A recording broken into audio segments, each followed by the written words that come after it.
আসসালামু আলাইকুম। আপনারা কেমন আছেন? কাছেও দূরে মা বোনেরা, ভাই ভাবিরা, আশা করছি ভালোই আছেন। আমরাও ভালো আছি আল্লাহর রহমতে। তো আজ আমি রান্না করব শুটকি মাছ দিয়ে, চিংড়ি মাছের শুটকি দিয়ে মিষ্টি কুমড়া। এই যে মিষ্টি কুমড়াটা আমি কেটে ধুয়ে নিয়েছি, শুটকিটাও আমি ধুয়ে নিয়েছি বেছে। তো আমি হাত মাখা তরকারি করব। এই যে রান্নার জন্য আমি কড়াই নিয়েছি, কড়াইয়ে আমি এখন সব কিছু নেব। পেঁয়াজ কুচি, স্বাদ মতো লবণ, হলুদ গুঁড়া, মরিচ গুঁড়া, ধনিয়া গুঁড়া, রসুন বাটা, আদা বাটা, জিরা বাটা, রান্নার তেল। এখন আমি সব মেখে নেব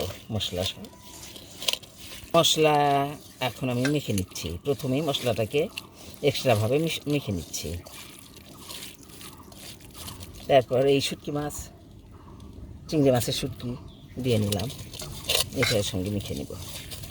গেল, এখন আমি মিষ্টি কুমড়াটা দিয়ে নিচ্ছি। মিষ্টি কুমড়াটা একসঙ্গে মেখে নেব।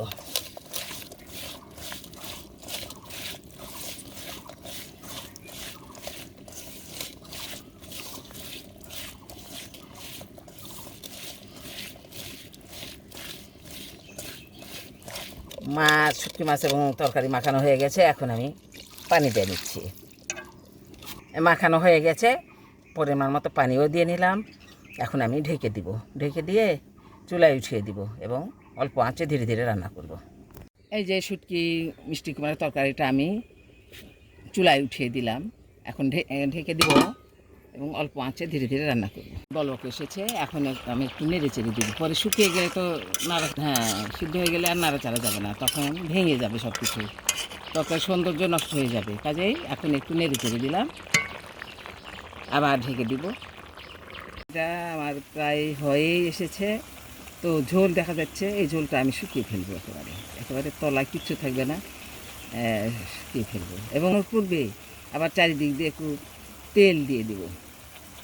তেল দিয়ে নিচ্ছে এখন। বিসমিল্লাহির রহমানির রহিম। ধার দিয়ে তেল ছড়িয়ে দিব। এখন একটু তরকারি একটু ঝাঁকিয়ে দেব।